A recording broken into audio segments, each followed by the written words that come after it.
Hi guys, welcome, and to some of you, welcome back. Today I'm doing a first impression of the F-14A.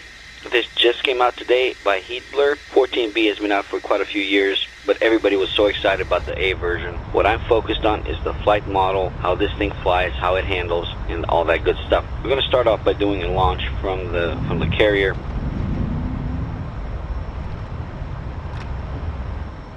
And that was great. It handled great. The nose didn't go too high up. It just stayed exactly where it was, and as you can see, it's a beautiful sight. Now the first thing that I kind of did was I wanted to test it out, so I did some hard turns. I was just looking at the angle of attack and the airspeed and how much it dropped, and it handles pretty good. The engines don't have the power of the Bravo version, of the B version, but this one handles pretty good, and I'll talk about that in just a little bit. The next thing that I actually do, I always do something called slow flight. This is where you put the airplane in the landing configuration, you slow it down to just above stall speed, and you fly it around like that for a little bit. It's boring stuff, but it's very essential to get used to that airplane, to get used to that feel of the airplane. It's something that actual pilots do in real airplanes.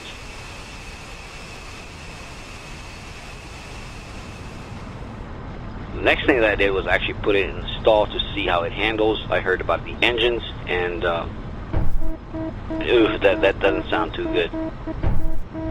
Yeah, these engines, they don't like to stall, so put the nose down, speed up, don't get into a stall, because you'll stall the compressor in the engine, you can stall the engine altogether. So again, working as advertised, these alpha engines. The next thing that I did was actually did a couple of dogfights. I first tried out the MiG-23, but that didn't work out, so I put in an Su-27. This one gave me a better fight. This wasn't any new tactics, this wasn't anything special. This was just me getting the hang of the plane, how it handles in the combat maneuvering. 1 o'clock high. This is not like my other videos where I go into advantages, disadvantages. I was just flying this around. 6 o'clock low. Seeing how it handled in vertical situations, how it handled in turning situations.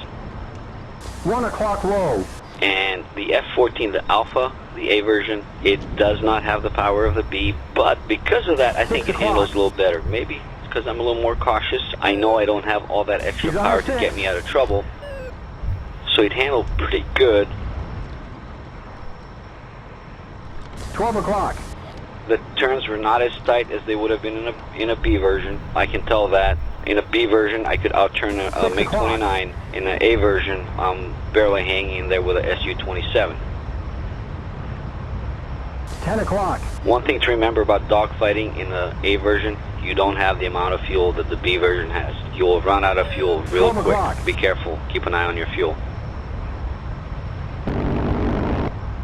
Okay, I damaged him here a little bit, and then his airplane wasn't flying too well, so I think I got him in the end.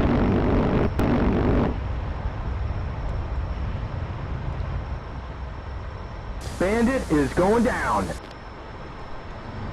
One thing that I do want to point out is that there is a glitch in this airplane. Looks like, look at the hood. If you look at the hood, where it's showing 0 degrees, it's actually 5 degrees down. I think Heatblur is going to have to fix that in the upcoming version. But aside from that, I didn't find anything else that was a major discrepancy.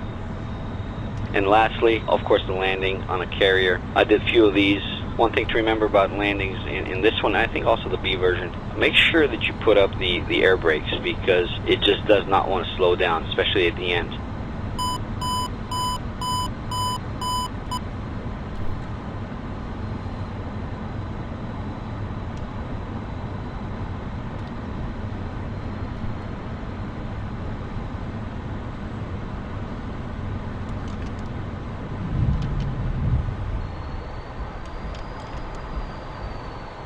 Three-wire.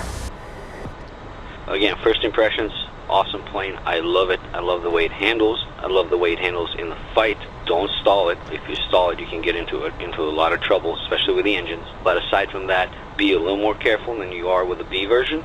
You don't have all that power to get you out of trouble, but that can also make you a better pilot when you have to be a little more careful. So anyway, guys, hope you enjoyed this video. Thanks for watching, and I'll see you guys soon.